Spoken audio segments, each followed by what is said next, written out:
Welcome to MS cable network news Nandyal. ముందుగా ఈనాటి వార్తల్లోని ముఖ్యాంశాలు. అట్టహాసంగా క్లస్టర్ ఇన్ హెచ్ఆర్జీల ప్రమాణ స్వీకారం.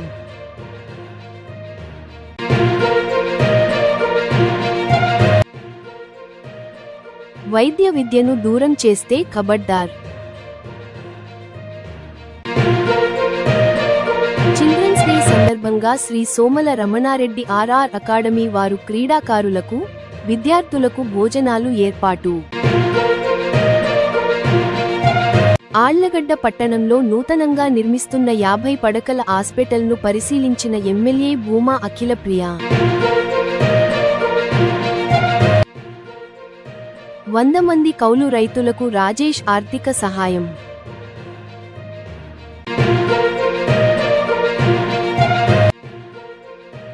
ఈ నెల 16న నంద్యాలలో విశ్వబ్రాహ్మణ కార్తీక మాస వనభోజన కార్యక్రమం.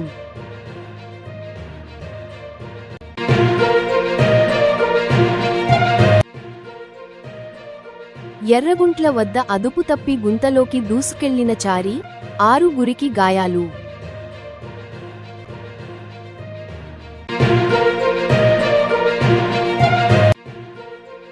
కన్నుల పండుగగా శ్రీశైలం నియోజకవర్గ టీడీపీ కమిటీల ప్రమాణ స్వీకారం.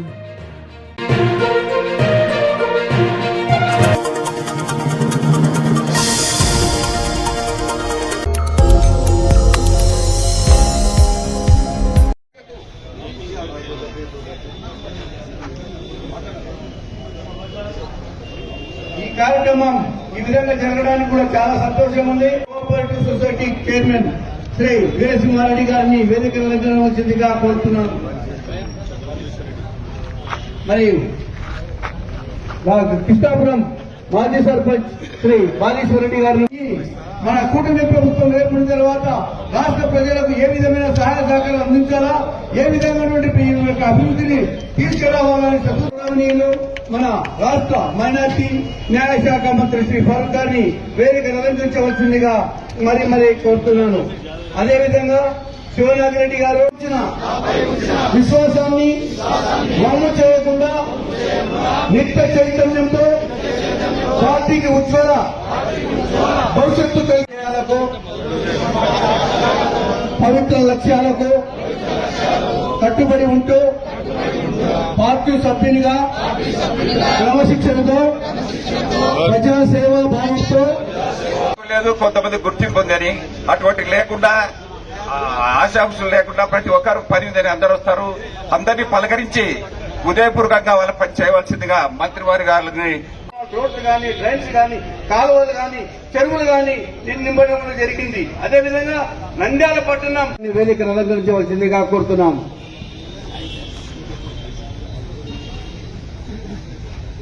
ప్రమాణం చేస్తున్నాను. Thank you very much. వారి దయవల్ల ఈ రోజు వరకు కూడా ఉన్నతమైన స్థానం కలిగించారంటే, ఈ రోజు వరకు కూడా ఒక ఉన్నతమైన స్థానం కలిగించి రాజకీయాల్లో నన్ను ప్రవేశపెట్టి మళ్ళీ ఈ రోజు మీకు సేవ చేసే భాగ్యాన్ని కలిగించినందుకు కీర్తి చేసిన అన్నగారికి, మరి మన ప్రస్తుత ముఖ్యమంత్రి గారు వారికి, మన వారితో పాటు వారి కొడుకు కుమారుడుగా అంటే 3వ తరం కూడా నేను చూసడం జరుగుతా ఉంది. 1వ తరము, 2వ తరము, 3వ తరం లోకేష్ బాబు గారు కూడా వారితో పనిచేసే భాగ్యం తెలుగుదేశం పార్టీ నాకు కలిగించినందుకు జీవితాంతం తెలుగుదేశం పార్టీకి రుణపడి ఉండాల్సిన అవసరం ఉంది. రాజకీయాల్లో వచ్చిన తర్వాత ఎన్నో అభివృద్ధి కార్యక్రమాలు చేశాం, చాలా కార్యక్రమాలు చేశాం, గ్రామం తిరిగాం. రాని ఊర్లలో కూడా మేము అడ్రస్ చేసుకున్నాం. కిషోరి గారు చెప్పాడు, చాలా గ్రామాల్లో కూడా రానిచ్చేవారు కాదు. తెలుగుదేశం పార్టీ స్థాపించిన తర్వాత గ్రామాల్లో కూడా చీకలు వచ్చాయి. అప్పుడు ఒకటే పార్టీ కాబట్టి ఎవరు కూడా పట్టించుకునేవారు కాదు. ఏదన్నా సరే ఒకరు ఇండిపెండెంట్ చేస్తే ఒకరు కాంగ్రెస్ పార్టీ చేసేవారు. తెలుగుదేశం పార్టీ వచ్చిన తర్వాత 2 విభాగాలుగా విడిపోయి ఈ రోజు అందరూ కూడా తెలుగుదేశం పార్టీలో చేరి ఈ రోజు అభివృద్ధి సంక్షేమ కార్యక్రమంలో పాల్పంచుకున్నారనేది ఈ రోజు ముఖ్యమంత్రి గారు ఎటువంటి సంక్షేమ కార్యక్రమాలు చేశారో మరి గతాన్ని గురించి చెప్పడం విధంగా ఎప్పుడు జరిగే పరిస్థితి కార్యక్రమాలు ఎన్నో కార్యక్రమాలు, అందులో మీరందరూ భాగస్వాములు లేనే కాదు, మీరందరూ భాగస్వాములై మన అభివృద్ధి కోసం, గెలుపు కోసం మీరు పాటు విన్నారు కాబట్టి జన్మంటూ ఉంటే మీరు రుణం తీసుకోలేరు. ఈ అవకాశం మీరు నాకు ఇచ్చారు, నేను మీకు తేవాల్సిన బాధ్యత నా కర్తవ్యం, నా బాధ్యత అని చెప్పి మీకు తెలుస్తాను. ఈ రోజు ఈ అవకాశం కలిగించిందంటే తెలుగుదేశం పార్టీ ఎన్నో అభివృద్ధి కార్యక్రమాలు పాల్పంచుకునే అవకాశం కలిగించింది. నీటిని గురించి చెప్పాడు విద్యాసేని. ఆ రోజుల్లో 1987లో మేము ఇక్కడికి వచ్చిన 87లో చాలా నీటి ఎదురు వచ్చింది. కౌన్సిల్ అప్పుడే వచ్చి ఎన్నికలు జరిగినాయి. ఎన్నికలు జరిగిన తర్వాత అప్పుడు ఎందుకంటే సరే చెప్తా ఉంటా, 87లో మేము ఎలక్షన్ జరిగిన తర్వాత చాలా నీటి ఎదురు వచ్చింది. ఇటు రైతులకు కానీ ఇటు తాగడానికి నీళ్లు కానీ చాలా ఇబ్బందికరంగా ఉండేది. అప్పుడు ఎన్నికలు వచ్చినాయి, బాగా ఎండలు ఉన్నాయి. కాబట్టి అప్పుడు కొంతవరకు మనం నష్టపోవడం, ఎన్నికల్లో నిలబడడం 87 మనం కొంచెం నష్టపోవడం జరిగింది. అది దాని తర్వాత మనం వెతుకులాడి మనం నిందాల నీటి దాహాన్ని తీర్చాలని చెప్పి ముఖ్యమంత్రి చూస్తేనే ఆ రోజు ముఖ్యమంత్రి గారిని సంజాయించి మనం సమ్మర్ స్టోరేజ్ ట్యాంక్ ఏర్పాటు చేసుకున్నాం. ఆ సమ్మర్ స్టోరేజ్ ట్యాంక్ లేకపోతే చాలా పరిస్థితి బాగా లేకపోతుంది. ఇప్పటికైతే టెక్నాలజీ పెరిగిపోయింది, అన్ని రకాలుగా వచ్చేసినాయి. గ్రావిటీ వాటర్ వస్తూ ఉంది, రిజర్వాయర్స్ వచ్చేసినాయి వెలుగుడి దగ్గర. దానికి కారణం మనం ఆ రోజు లేకపోతే ఆ రోజు మన బరకచారం వచ్చేది కాదు.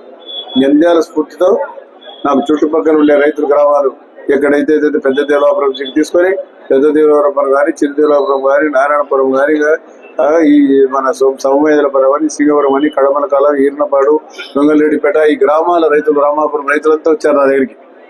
చూటూరు కాడి నుంచి అందరూ వచ్చి నాకు సార్ ఇక్కడ పంటలన్నీ ఎండిపోయినాయి, మరి ముఖ్యంగా నంద్యాల నుంచి బనానా అంటే అరటి తోటలు ఇస్తారు గుడిపాడిగడ్డ రైతులు, వాళ్ళంతా వచ్చినారు. కొంత వచ్చి అంతా రామసుబ్బయ్యను కూడా వచ్చినారు. ఏమిటి అన్ని ఎండిపోతున్నాయా, నీళ్ళు ఏం మా పరిస్థితి, రైతుల పరిస్థితి అంటే మీ చెరువులకంతా తెలుగు గంగ ద్వారా నీళ్ళు ఇస్తామన్నాం. 95, 94, 6లో మరి చంద్రబాబు నాయుడు గారు వచ్చిన తర్వాత ఇదే రైతులు మళ్ళీ రిపీట్ అయినారు. మళ్ళా రిపీట్ అయితే మళ్ళా చంద్రబాబు దగ్గరికి పోతే మొత్తం చెరువులు ఎన్ని చెరువులు ఉన్నాయో మొత్తం ప్రేమ చెరువు కానీ అన్ని చెరువులు రుద్రం చాగల వారి వరకు నింపడం జరిగింది. అప్పుడు చాలా మంది అశాస్త్రం చేశారు, జీవో ఇస్తే బాగుంటుంది కదా అని. చెరువులు ఆ రోజు ఇప్పుడు 300 సంవత్సరాలు 300 సంవత్సరాల కదా వర్షాధారం మీద నిర్మించిన ట్యాంకులు అవి. కాబట్టి ప్రభుత్వం ఏదో రకంగా నీళ్లు నిల్వ చేస్తూ ఉంటే మళ్ళా జీవో ఇవ్వమంటాడు. పెద్ద మనుషులు ఉన్నారా? ఈ పెద్ద మనుషులు లేరప్పుడు. వీళ్ళు తర్వాత రాజకీయాలు వచ్చారు. 94, 95 సంగతి చెప్తా ఉంటా. అప్పుడు నేను పెద్ద మనుషులు చెప్పా, వద్దు దీంట్లో డిస్క్రిమినేషన్ వద్దు, గొడవద్దు, దయచేసి మీరు ఊరుకోండి. మళ్ళీ జీవో ఇవ్వటే ఆ ప్రభాకర్ రెడ్డి పాప ఈ ఎస్సీ ఉన్నాడు, సార్ మేము చెప్పింది కరెక్టే, ఏదో ఒక నీళ్ళు ఇస్తా ఉంటే మళ్ళీ దానికి జీవో ఇవ్వంటే వారు పనికి మనలు అని చెప్పి ఆయన తిట్టి నీళ్ళన్నీ చెరువులని నింపాడు మోహన్ బాబు. నీళ్ళు నింపిన తర్వాత మరి ఈ రోజు ఎట్లా ఏ రకంగా ఉన్నాయి, అదే తెలుగు ఇంతవరకు ఈ రోజు నీళ్ళు నింపుతున్నాం. వర్షం రాని రాకపోయి వర్షాధారం ఉన్న చెరువుల్లో ఈ రోజు చంద్రబాబు నాయుడు గారు ఆ రోజు ఇవ్వడం వల్లే ఈ రోజు మన పంటలు ఒకసారి మన ప్రాంతాలు చూస్తే సస్యశ్యామలం అవుతుంది. ఎప్పుడు చూసినా ఇప్పుడు జిల్లాలో రాయలసీమ జిల్లాలో ఎక్కువగా వ్యవసాయం ఉండేది మన ప్రాంతం, వరి పండించేది మన ప్రాంతం, సస్యశ్యామలం ఉండేది మన ప్రాంతం, నీటి ఎద్దడి లేకుండా ఉండేది మన ప్రాంతం. కాబట్టి మనకు ఏదో భగవంతుడి దయ వల్ల కృష్ణమ్మ తల్లి మన నెత్తిన పోతా ఉంది. కాబట్టి ఆ నీళ్లు మలుచుకోవడానికి ఆస్కారం కలిగింది. వెలిగోడి ద్వారా మన కోరకాలు రిజర్వాయర్ వచ్చాయి. అదేవిధంగా ఎన్టీ రామారావు గారు ఉన్నప్పుడు అది శివుడు వచ్చాడు, మరి విద్యాసేన ఉన్నారు, మిగతా వాళ్ళు అయితే అప్పుడు చిన్న పిల్లలు. ఆ రోజు అలుగునూరు దగ్గర మేమందరం కలిసి ఎన్టీ రామారావు చెప్పి కడప జిల్లా వాళ్ళు కూడా, ఎందుకంటే మేజర్గా అది కడప జిల్లాకు వస్తాయి కాబట్టి నీళ్ళు అలుగునూరు దగ్గర రిజర్వాయర్ నిర్మిస్తే మనం కొట్టుకుపోయి దాన్ని పట్టించుకుని 6 ఏళ్ళు అయిపోయింది. దానికి 3 కోట్లతో పోయే పని ఇప్పుడు 30 కోట్లు అవుతుందో మళ్ళీ 40 కోట్లు అవుతుంది. మళ్ళీ ఆ రకంగా ప్రభుత్వం పనిచేయలే, మొత్తం పట్టించుకోలే. పేపర్లు ఎన్నోసార్లు రాశాయి, అయ్యా మీరు దాన్ని పట్టించుకోండి అని చెప్పి ఎవరు పట్టించుకోలే. 1 సంవత్సరంలో గడిచారు ఎన్టీ రామారావు గారు. ఆ రోజు ఎన్టీ రామారావు గారు దానికి ఓపెనింగ్ వచ్చినప్పుడు మనమంతా పోయినా మరి సన్మానించినాం, గౌరవించినాం, మన ప్రాంతానికి ఇంత అవకాశం ఇచ్చినందుకు ఎన్టీ రామారావు గారు ఇచ్చాం. మరి ఇన్ని మంచి కార్యక్రమాలు. ఇది కూడా వ్యవసాయాన్ని గురించి మనం ముఖ్యంగా కావాల్సింది, మన జీడిపి పెరగాలంటే వ్యవసాయమే కావాలా, లేకపోతే మన గ్రాస్ డొమెస్టిక్ పెరగాలంటే ఎట్లా వస్తుంది? మనకు ఆదాయం ఏముంది? మనకి ఏమైనా ఇండస్ట్రీస్ ఉన్నాయా? మన ఫ్యాక్టరీస్ ఉన్నాయా? ఉండేవి కూడా మూతపడ్డాయి, ఉండేది కూడా ఒకటి మిగిలింది. దాని పరిస్థితి అర్థం కావడంలే. రాయలసీమ బాగుపరచాలని అడిగారు. ఏముంది సార్, ఆయన ఎవరు శివరామకృష్ణ పిలిపించారు. ఆయన ఎవరు నాకైతే లేదు. శివరామకృష్ణ ఎవరికి సన్నిహితము, రుద్రుడు రమణారెడ్డికి బాగా సన్నిహితుడు, ఆయన గురువు. అదేవిధంగా శ్రీరామచంద్ర ఆయన పిలిపిస్తే ఆయన వచ్చాడు. వస్తే ఆయన కోస్తా ప్రాంతం అయినా మన రాయలసీమ ప్రాంతంలో ఎక్కువ పనిచేశాడు. మన రాయలసీమ అంటే చాలా ప్రేమ ఉండేది. ఆయన ఎన్టీ రామారావు దగ్గర కూర్చొని అందరూ కూర్చొని మాట్లాడి ఆయన ఒక ప్లాన్ వేసి బనకచెర్ల దగ్గర నుంచి మనం నిప్పులబాగు 4 కిలోమీటర్లు ఉంటుంది. మనమంతా డీప్ కట్ తోగిన మిట్టకండాల దగ్గర, అక్కడ నుంచి మనం మలుపు తిరిగితే మనం లెఫ్ట్లో పోతే డైరెక్ట్ గా ఇల్లుగొడి ద్వారా పోతాయి నీళ్లు. కానీ అక్కడ ఒక గడ్డి వేసి మనం గేట్ వేసి బనకచెర్ల నీళ్ళు తీసుకుపోయి ఇది మనం ఇందాక చెప్పేది.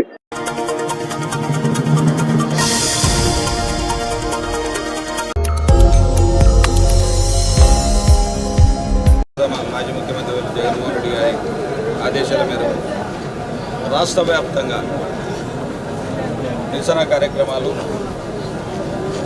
ఈ యొక్క ప్రభుత్వ మెడికల్ కాలేజీలో ప్రైవేట్ పరం చేయడాన్ని నిరసిస్తూ అన్ని నియోజకవర్గాల్లో భారీ ఎత్తున నిరసన ర్యాలీలను చేపట్టడం, దానికి అపూర్వ స్పందన, బ్రహ్మాండమైనటువంటి స్పందన మన నియోజకవర్గంలో రావడం మనం అంతా చూస్తూ ఉన్నాం.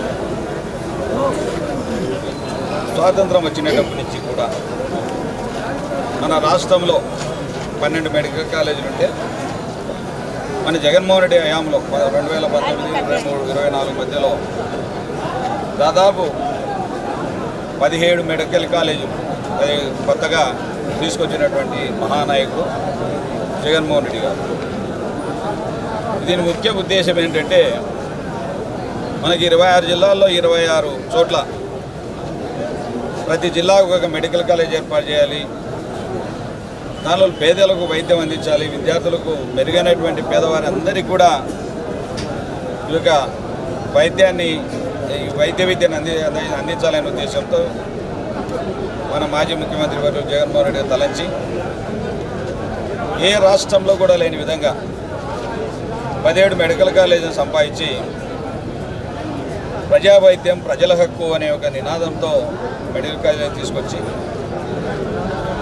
ఈరోజు ప్రభుత్వం ఈ దుర్నీతితో ఈ ప్రభుత్వం వచ్చిన తర్వాత ప్రైవేట్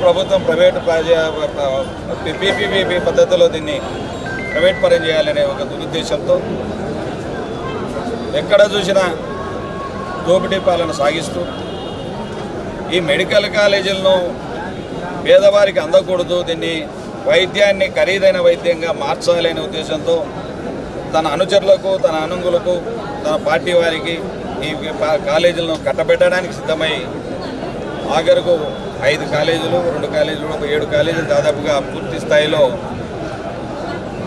నడపడానికి సిద్ధంగా ఉన్నా, అదేవిధంగా 10 కాలేజీలు వివిధ దశల్లో నిర్మాణ దశలో ఉన్నా వాటన్నిటినీ కూడా ఒక ప్రైవేట్ పరం చేసి డబ్బు సొమ్ము చేసుకోవాలనే ఉద్దేశంతో ముఖ్యమంత్రి గారు ఈ యొక్క ప్రైవేట్ పీపీపీ పద్ధతి అని ఒకటి తీసుకొచ్చి రాష్ట్రంలో ఎప్పుడైనా పేద ప్రజలకు అందేది ప్రభుత్వం ద్వారా, ప్రభుత్వ ఉద్యోగాల ద్వారా, ప్రజలు ఎప్పుడు ఆకాంక్షించేది ఎన్ని లక్షల రూపాయల జీతాలు ఇచ్చినా ప్రైవేటు వారు, 1000 రూపాయల్లో శాలరీ ప్రభుత్వం వచ్చినా మాకు ప్రభుత్వ ఉద్యోగం ఉంది అని ఒక భరోసా, ఒక నమ్మకం పేదవారిలో కావచ్చు ఎవరికైనా ఒక నమ్మకం కుదిరేలాగా పూర్వం నుంచి వస్తూ ఆనవాయితీ పోయి ప్రతిదీ ఏమమ్మితే ఏమొస్తుంది. జగన్మోహన్ రెడ్డి గారు ఒక్కొక్క కాలేజీకి 50 నుంచి 100 ఎకరాల భూమిని సేకరించి ఎక్కడే కానీ ₹1 ఖర్చు పెట్టకుండా ఆయన హయాంలోనే భూములు సేకరించి ఎంతో రకాల 17 కాలేజీలకు స్థలాలు కేటాయించి భూమి పూజలు చేస్తే ఈరోజు 8,400 కోట్ల రూపాయలతో ఈ 17 మెడికల్ కాలేజీలు కట్టాలని శాంక్షన్ తీసుకొస్తే ఆ రోజే జగన్మోహన్ రెడ్డి గారు ప్రభుత్వ హయాంలో 3,000 చిల్లర కోట్ల రూపాయలతో కొన్ని నిర్మాణాలు పూర్తి చేసి కొన్ని నిర్మాణ దశలో ఉండటం కూడా చూసాం. ఇంకొక 5,000 కోట్ల రూపాయలు 5 సంవత్సరాల కాలంలో ఖర్చు పెడితే ఈ యొక్క మెడికల్ కాలేజీలు అన్నీ కూడా అద్భుతంగా మన పిల్లలకు 2,000 చిల్లర సీట్లు వస్తాయి, నాణ్యమైన విద్య వస్తుంది. ఒక ప్రైవేటు పరం చేస్తే ఇవన్నీ విద్య కూడా బాగా కోట్ల రూపాయలకు డబ్బులు పెట్టి కొనే పరిస్థితి ఈరోజు ఈ ప్రభుత్వం చేస్తూ ఉంది. అంటే పేదవారికి వాళ్ళ పిల్లలేమో అందరూ వివిధ దేశాల్లో చదువుకోవాలి, పేద పిల్లలు మాత్రం అక్కడనే ఉండాలి, ఆ విద్య పెద్దలకు మాత్రమే చెందాలి అనే ఉద్దేశంతో ఈరోజు ప్రభుత్వ మెడికల్ కాలేజీలను ప్రైవేట్ పరం చేయడం ఎంత దారుణం అంటే మనం ప్రజలందరూ గమనిస్తూ ఉన్నారు. అందుకే ఈరోజు కోటి సంతకాల సేకరణ ఈ యొక్క కాలేజీల పైన మా జగన్మోహన్ రెడ్డి గారు ఒక పిలుపునిస్తే ఈరోజు ఎగబడి దాదాపు నేను చెప్తా ఉన్నా ఆశాస్పదంగా ఇది మేము ప్రజలకి అయితే భయపడతామో, ప్రజలలో ఏమైనా ఈ ప్రభుత్వం ఉంది మా పథకాలు తీసేస్తారేమో, మమ్మల్ని ఏమైనా ఇబ్బంది పెడతారేమో, మమ్మల్ని కేసులు పెడతారనే భయం భయపడి మా వాళ్ళు ప్రజలకి వెళ్తే అన్నా ఈ ప్రభుత్వం దగా ప్రభుత్వం, ఇది మోసగారి ప్రభుత్వం, నమ్మి మోసపోయాం, ప్రతి పథకం కూడా మోసం చేస్తూ ఉన్నారు. ఎక్కడ చూసినా రైతులను మోసం చేస్తూ ఉన్నారు, అటు కార్మికులను మోసం చేస్తూ ఉన్నారు, కర్షకులను మోసం చేస్తూ ఉన్నారు, ఉద్యోగస్తులను మోసం చేస్తూ ఉన్నారు, ప్రతి విద్యార్థిని మోసం చేస్తూ ఉన్నారు, ప్రతి ఒక్క రైతును మోసం చేస్తూ ఉన్నారు. ప్రభుత్వం మాకు వద్దన్న చాలు, ఇన్ని రోజులు మోసపోయాం, మేము మోసపోయి ఆ రోజు మేము ఆశపడి మేము ఓట్లేసి రోజు గెలిపిస్తే మమ్మల్ని ఈరోజు నానా రకాలుగా హింసిస్తూ ఉన్నారు, ఇబ్బందులు పెడతా ఉన్నారు. ఏది ఏమన్నా జరిగినా ఎన్ని రకాల ఇబ్బందులు పెట్టినా మేము భయపడామని చెప్పి ఈరోజు బ్రహ్మాండంగా 1 కోటి సంతకాలు కాదు కదా 2 కోట్ల సంతకాలను కూడా రెడీగా ఉన్నారు ప్రజలు, మేము వెళ్తే చాలు అని. ఆ విధంగా ఈరోజు ప్రభుత్వం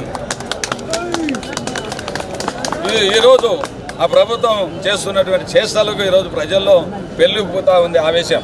కాబట్టి మనం ఆలోచించుకోవాల్సిన అవసరం మన పార్టీ వారు కూడా ఆలోచించుకోవాలి. ఈ విధంగానే ప్రజల్లోకి వెళ్లాల్సిన అవసరం ఉంది, ప్రజలకు అండగా నిలబడాల్సిన అవసరం ఉంది, ప్రజల వెంటే నడవాల్సిన అవసరం ఉంది, ప్రజలకు ధైర్యాన్ని ఇవ్వాల్సిన అవసరం ఉంది.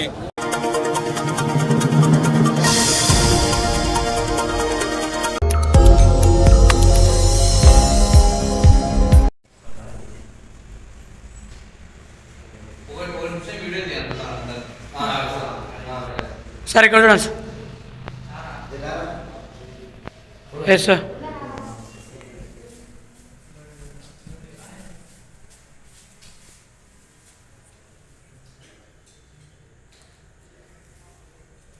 Yes sir.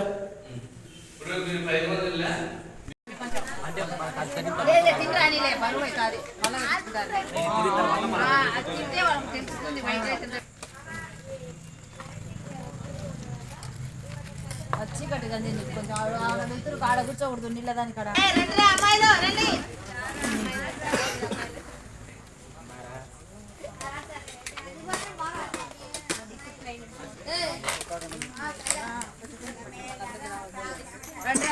పిల్లలు దండి కడా లేవు కదా, మరి లేనప్పుడు ఎందుకు కింద వేసి తినాలా, మళ్ళీ వాళ్ళు మళ్ళీ క్లీన్ చేయమన్నారు. ఏది అరుగు మీద కూర్చొని బాగుంది వరుసగా. వైట్ రైస్ కోసం రండి.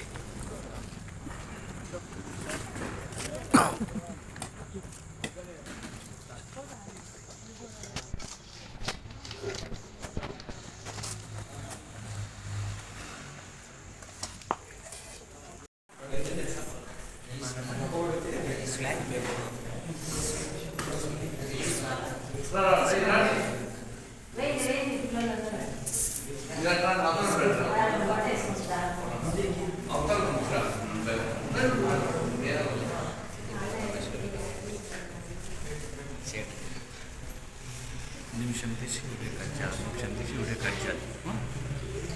అట్లా ఒకసారి అట్లా తిప్పాలి, ఎప్పుడంటే తిప్పాలి, అది మొత్తం రావాలి. మళ్ళా అట్లా మళ్ళీ అందరు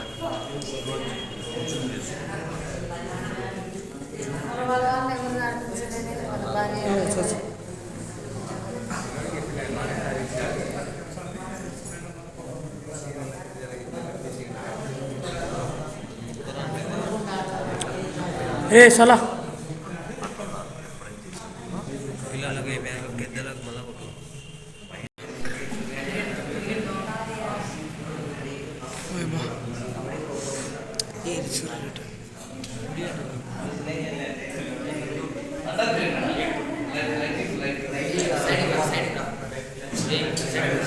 మేడం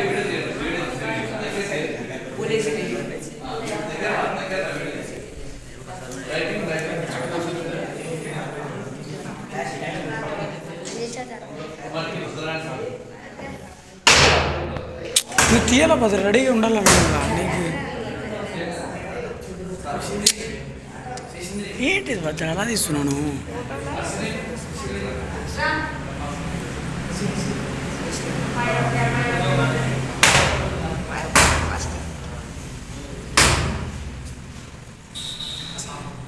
టెక్నాలజీ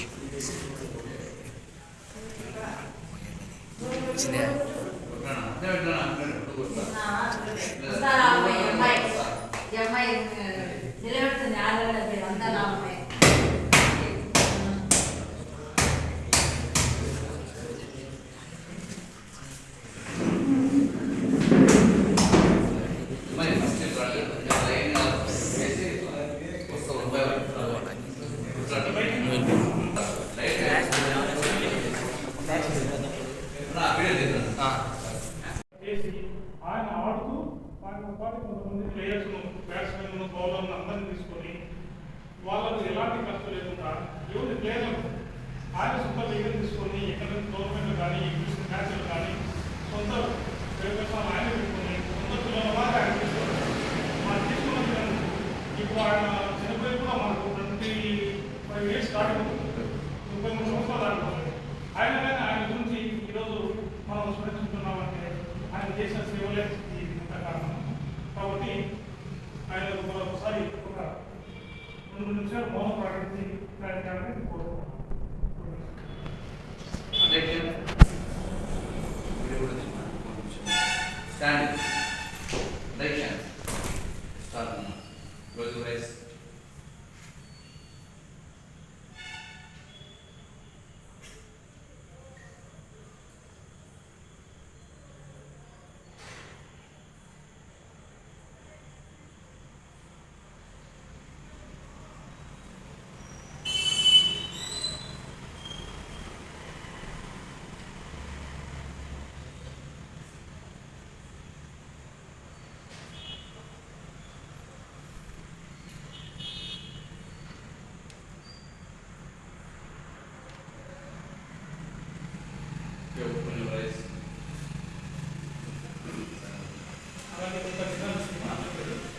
అలాగే ముఖ్యంగా ఏమంటే ఈరోజు మన కోచ్ కురాడ్ గారు ఉదయం చెప్పడంతో ఇంకా అసలు మన ఆయన ద్వారా పొందిన శిష్యులు, ఆయన ద్వారా అభివృద్ధి చెందిన క్రీడాకారులు అందుబాటులో లేకుండా పోయినారు. కానీ నెక్స్ట్ టైంలో ముందే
అందరికీ నమస్కారాలు.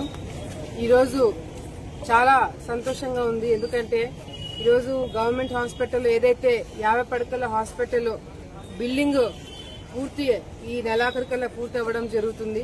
మరి రాష్ట్రంలోనే ఇందాక కాంట్రాక్టర్ ఇప్పుడే చెప్తున్నాడు నాకు, రాష్ట్రంలోనే నాబార్డ్ కింద చాలా వరకు హాస్పిటల్స్ అన్ని 50 బెడ్ హాస్పిటల్స్ అప్గ్రేడేషన్ ఉన్నవన్నీ కూడా క్యాన్సిల్ అయినా కూడా ఫస్ట్ పూర్తి చేసుకునే స్థాయికి ఈ రోజు ఆలగడ్డ హాస్పిటల్ రావడం అనేది చాలా చాలా ఆనందంగా గర్వంగా ఉంది.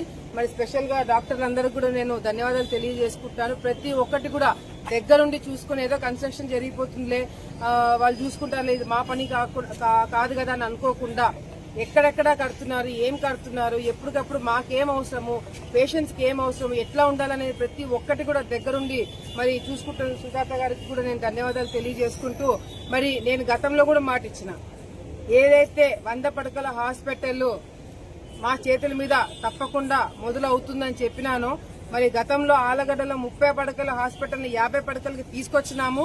వాళ్ళు మేము టెండర్లు పిలుచుకున్నాము, వైఎస్ఆర్సీపీ నాయకులు ఎంతసేపు మేము టెండర్లు మేము పిలిచినాం అని చెప్పారే తప్ప కాంట్రాక్టర్లతో వాళ్ళని ఇబ్బంది పెట్టి కాంట్రాక్టర్లను పని మొదలు పెట్టకుండా వాళ్ళని గత ప్రభుత్వం ఇబ్బంది పెట్టినారు. ఈ రోజు మా ప్రభుత్వం వచ్చిన తర్వాత కేవలం సంవత్సరంన్నరలోనే ఈ రోజు బిల్డింగ్లన్నీ కూడా పూర్తి చేసుకుని తొందరలోనే ఓపెనింగ్ చేసుకుని మొత్తం పాత బిల్డింగ్ మొత్తం కూడా ఖాళీ చేసి కొత్త బిల్డింగ్ కి షిఫ్ట్ అవ్వడానికి మేమందరం కూడా ఈ రోజు సిద్ధపడుతున్నామంటే దానికి కారణం కూడా ఈ రోజు ప్రజలకు ఇచ్చిన మాట మీద మాకున్న అంత చిత్తశుద్ధి ఉంది. చంద్రబాబు నాయుడు గారు ఇచ్చిన మాట ప్రకారంగా కూడా ఈ రోజు ఆయన కూడా ఒక స్టేట్మెంట్ ఇచ్చినారు. ప్రతి ఒక్క నియోజకవర్గంలో 100 పడకల హాస్పిటల్ తీసుకొస్తామని ఆయన కూడా చెప్పడం జరిగింది. మరి ఇందాక డాక్టర్ గారితో మాట్లాడుతున్నప్పుడు కూడా ఈ బిల్డింగ్లే కాకుండా 50 పడకల హాస్పిటల్ తో పాటు ఇంకా ఎక్విప్మెంట్ కానీ స్టాఫ్ కానీ ఇంకెక్కడ ఏదైనా ప్రాబ్లమ్స్ ఉంటే వెంటనే నాకు తెలియజేయండి అని వాళ్ళు కూడా ఎప్పటికప్పుడు నేను చెప్తున్నారు. నేను వెళ్ళి సీఎం ఆఫీస్ లో కూడా ఆ విధంగా నేను కూడా రిప్రజెంటేషన్ ఇవ్వడం జరుగుతుంది. తప్పకుండా ఆలగడ్డ ప్రాంతానికి ఒక ట్రామా సెంటర్ కూడా కావాలి అని చెప్పి కూడా మేము ప్రపోజల్ పెట్టడం జరిగింది. అది అసెంబ్లీలో కూడా మాట్లాడడం జరిగింది. ఎందుకంటే మన ఏరియాలో ఎక్కువ శాతము యాక్సిడెంట్లు అవుతున్నాయి.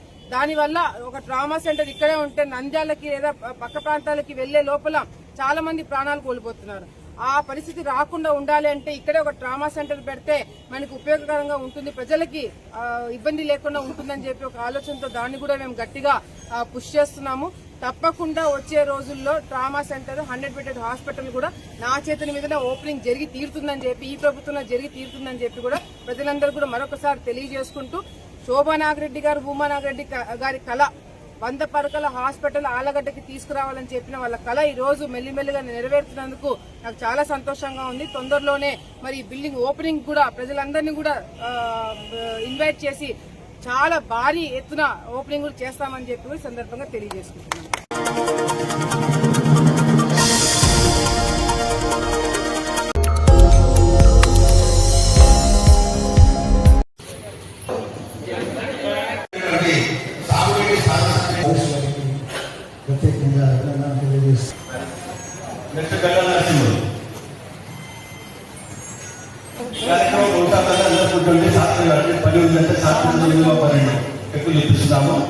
రూపాయలు చొప్పున ఒక ఉపశమనం లాగా గోల రాజేష్ గారు ఇవ్వడానికి ఒక కార్యక్రమం ఏర్పాటు చేశారు.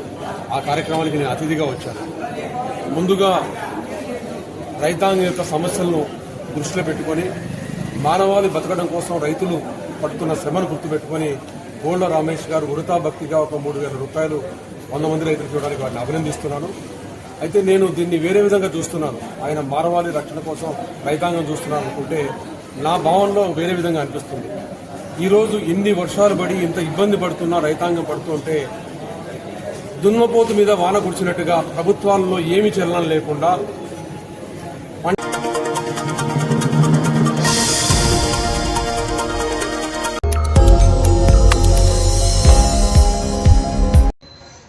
నంద్యాల జిల్లాలో ఉన్నటువంటి మొత్తం విశ్వబ్రాహ్మణులు అందరూ సంఘటితంగా సామూహికంగా వచ్చి అందరు ఐక్యంగా ఒకే ఉత్తకంఠంతో విశ్వబ్రాహ్మణులు అందరం ఒకే సమాజం, ఒకే వర్గం అనే ఉద్దేశంతో ఉండాలనే ఉద్దేశంలో ఇక్కడ మహానందేశ్వర స్వామి టెంపుల్, ప్రధానందేశ్వర స్వామి టెంపుల్లో 16వ తారీఖున ఆదివారం రోజు వనభోజన కార్యక్రమాన్ని, సామూహిక వనభోజన కార్యక్రమాన్ని ఏర్పాటు చేయడం అనేది ప్రతి ఒక్క విశ్వబ్రాహ్మణుడు మన 7 నియోజకవర్గాల్లో నుంచి కూడా ఆహ్వానాలు ఇవ్వడం జరిగింది.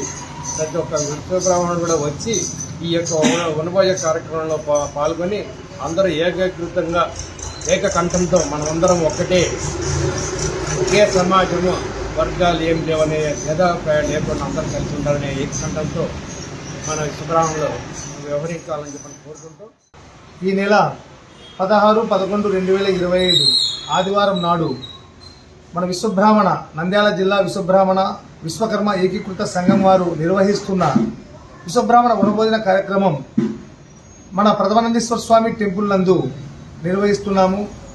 కావున నంద్యాల జిల్లాలోని 7 నియోజకవర్గాలైన విశ్వబ్రాహ్మణ సోదరులందరికీ ఆహ్వాన పత్రికల రూపంలో కానీ మెసేజ్ రూపంలో కానీ పంపించడం జరిగింది. ఆయా నియోజకవర్గ బాధ్యతలకు అప్పచెప్పినాము. కావున విశ్వబ్రాహ్మణ సోదరులందరూ 16/11/2025 ఆదివారం నాడు తప్పక 7 నియోజకవర్గాలున్న విశ్వబ్రాహ్మణ సోదరులందరూ వచ్చి స్వామివారి తీర్థప్రసాదం స్వీకరించి మన విశ్వబ్రాహ్మణ ఐక్యతను చాటుకోవాలని కోరుకుంటున్నాము. మన విశ్వబ్రాహ్మణ సోదరులు ఏర్పాటు చేసిన ఈ కార్యక్రమాన్ని విజయవంతం చేసి అతిథుల సత్కారం చేసుకోవాల్సిందిగా కోరుకుంటున్నాము. అలాగే ఈ కార్యక్రమానికి ఎంతో వ్యయ ప్రయాసాలతో మన కాకమాని లక్ష్మీనారాయణాచార్యుల వారు కంకణం కట్టుకొని ఈ కార్యక్రమాన్ని చేయిస్తున్నారు. కాబట్టి ఆయన చేసే ఈ కృషికి మన సుబ్రాహ్మణ సోదరులందరూ వచ్చి పాల్గొని విజయవంతం చేయవలసిందిగా మన జిల్లా కమిటీ తరఫున, మన నంద్యాల విశ్వబ్రాహ్మణ పట్టణ కమిటీ తరఫున కూడా మీకు మనసారా కోరుకుంటున్నాను. ఇప్పుడు నమస్కారం. విశ్వకర్మ నంద్యాల జిల్లా విశ్వకర్మ ఏకీకృత సంఘం ఏర్పాటు చేస్తున్నటువంటి వనభోజన కార్యక్రమం మన ప్రథమానందేశ్వర దేవాలయంలో ఏర్పాటు చేయడం జరిగింది.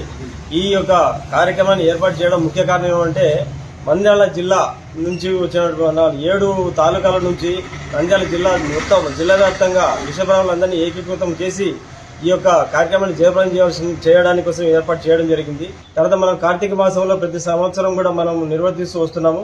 అదేవిధంగా ఈసారి కూడా ఈ యొక్క కార్యక్రమాన్ని బాగా జయప్రదం చేయడానికి నంద్యాల జిల్లా వ్యాప్తంగా ఉన్న విశ్వబ్రాహ్మణులందరూ కూడా ఐక్యంగా వచ్చేసి ఈ యొక్క కార్యక్రమాన్ని జయప్రదం చేస్తుందిగా పేరున ప్రతి ఒక్క కుటుంబాన్ని కూడా కోరుకుంటున్నాము.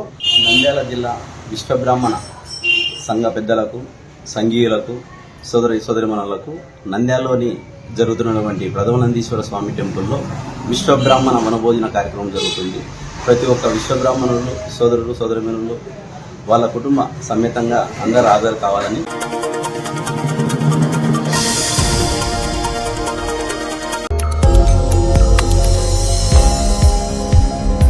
అదుపు తప్పి గుంతలోకి దూసుకెళ్లిన కారు తప్పిన ప్రమాదం. సిరివెల్ల మండలం ఎర్రగుంట్ల సమీపంలో గురువారం ఉదయం జాతీయ రహదారిపై కారు అదుపు తప్పి గుంతలోకి దూసుకెళ్లింది. కారులో ప్రయాణిస్తున్న 6 మంది ప్రయాణికులు సురక్షితంగా బయటపడ్డారు. తిరుపతి నుంచి హైదరాబాద్ వెళ్లే క్రమంలో ఈ ప్రమాదం సంభవించింది. డ్రైవర్ నిద్రమత్తు కారణమని తెలుస్తోంది.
గుడ్డ రాజశేఖర్ గారి నాయకత్వం, గుడ్డ రాజశేఖర్ గారి నాయకత్వం, తెలుగు దేశం ఎన్టీఆర్ గుడ్డ రాజశేఖర్ గారి నాయకత్వం, గుడ్డ రాజశేఖర్ గారి నాయకత్వం.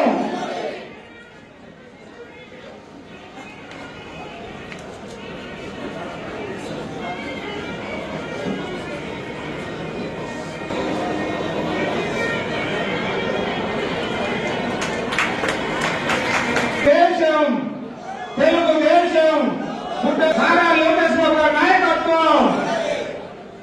వాటిని పార్టీ ఆమోదించడం జరిగింది.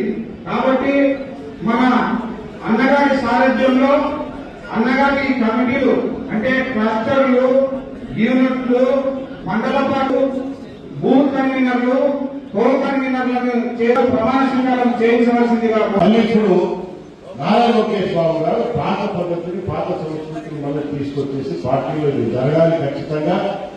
ఎందుకంటే ఆ ఉత్సాహం ఉండాలి, ఆ ఉత్సాహాన్ని నింపాలి. పార్టీలో పదవులు పొందిన వాళ్ళు ప్రతి ఒక్కటి ఆ గుర్తింపు దక్కుతుంది అని చెప్పేసి తెలియాలనే ఉద్దేశంతోనే ఈ కార్యక్రమం ఈనాడు ఏర్పాటు చేయడం జరిగింది. దాంట్లో భాగంగానే మన నియోజకవర్గంలో కూడా ఈరోజు ఈ కార్యక్రమం, అలాగే గ్రామ పార్టీ ప్రెసిడెంట్లు, క్లస్టర్లు, యూనిట్లు, బూత్ కన్వీనర్లు, కో కన్వీనర్లు వీళ్ళందరూ కూడా వీటితో పాటు గ్రామ డిస్ట్రిబ్యూట్ చేశారమ్మా. ప్రమాణ స్వీకారం పేపర్స్ డిస్ట్రిబ్యూట్ చేశారా? పెట్టుకున్నారు. నేను చెప్పినట్లు మీరు కూడా పలకండి. తెలుగుదేశం పార్టీ ఆశయాలకు, పవిత్ర లక్ష్యాలకు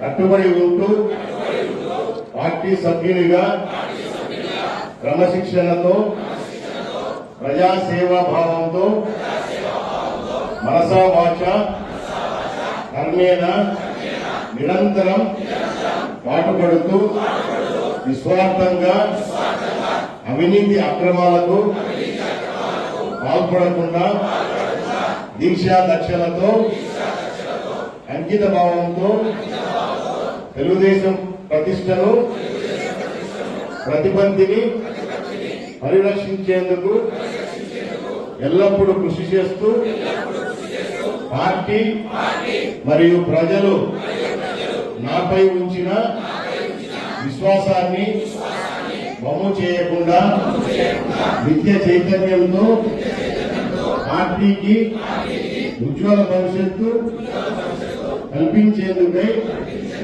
నా వంతు కర్తవ్యాన్ని, విధులను బాధ్యతాయుతంగా నిర్వర్తించగలనని ప్రమాణం చేస్తున్నాను. జై తెలుగుదేశం, జై తెలుగుదేశం, జై జై తెలుగుదేశం. నారా చంద్రబాబు నాయుడు గారి నాయకత్వం, నారా చంద్రబాబు నాయుడు గారి నాయకత్వం, నారా చంద్రబాబు నాయుడు గారి నాయకత్వం, నారా లోకేష్ బాబు గారి నాయకత్వం, నారా లోకేష్ బాబు గారి నాయకత్వం, నారా లోకేష్ బాబు గారి నాయకత్వం. జోహార్ ఎన్టీఆర్, జోహార్ ఎన్టీఆర్, జోహార్ ఎన్టీఆర్.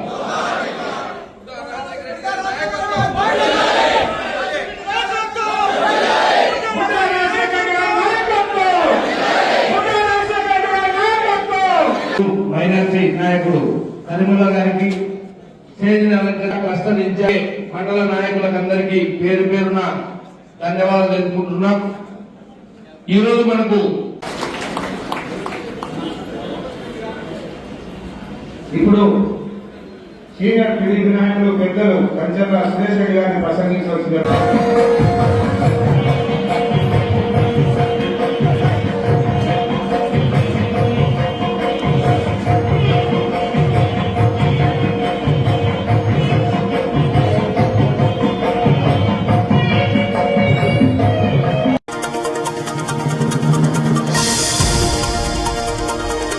వార్తలు ముగించే ముందు మరొకసారి ముఖ్యాంశాలు. అట్టహాసంగా క్లస్టర్ ఇన్ఛార్జీల ప్రమాణ స్వీకారం.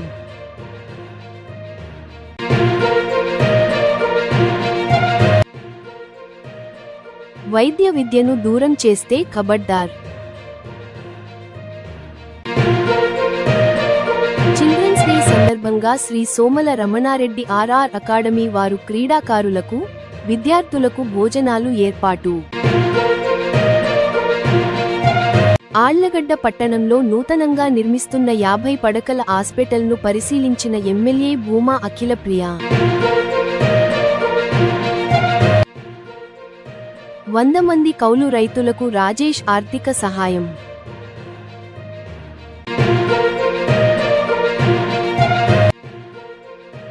ఈ నెల 16న నంద్యాలలో విశ్వబ్రాహ్మణ కార్తీక మాస వనభోజన కార్యక్రమం.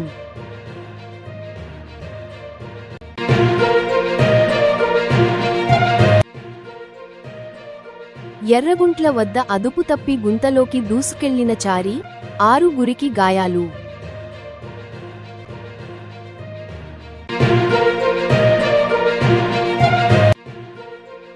కన్నుల పండుగగా శ్రీశైలం నియోజకవర్గ టీడీపీ కమిటీల ప్రమాణ స్వీకారం.